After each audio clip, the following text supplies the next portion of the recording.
Lawmakers wrapped up another busy week as they are less than 1 week away from the legislative spring break. The Missouri House approved legislation aiming to find a new funding source for veterans programs.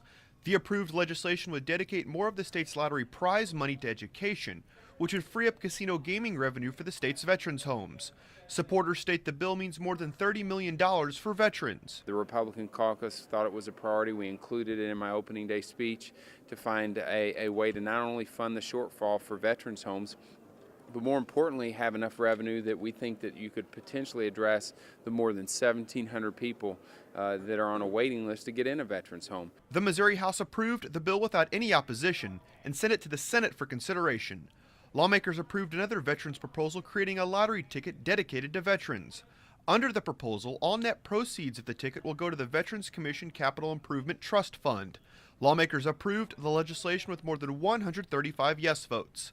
If approved by the General Assembly, the House Joint Resolution must be approved by the voters before becoming law.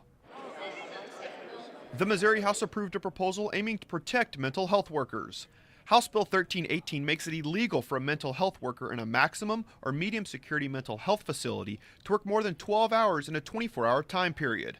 The sponsor of the proposal claims her legislation is intended to protect workers in some of the state's most dangerous places. House Bill 1318 will be an important step in establishing a safer work environment for our employees at Fulton State Hospital.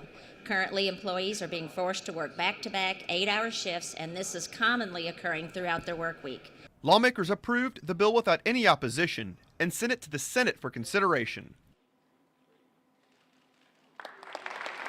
Rounding out the week, Speaker Steve Tilley inducted Buck O'Neill into the Hall of Famous Missourians. Buck played more than 10 seasons for the Kansas City Monarchs in the Negro American Baseball League and was the first African-American coach in Major League Baseball. Despite a baseball career lasting longer than 7 decades, one lawmaker will remember him for what he stood for off the field. We're losing some of these generations now, these folks that came through difficult trials and still came out on the other end whole. They loved people. They would put others' needs before their own. We need to begin to instill this kind of lesson in our young people. Buck joins the likes of Stan Musial and Walter Cronkite in the Hall of Famous Missourians. Reporting from the state capitol, I'm Jonathan Lorenz.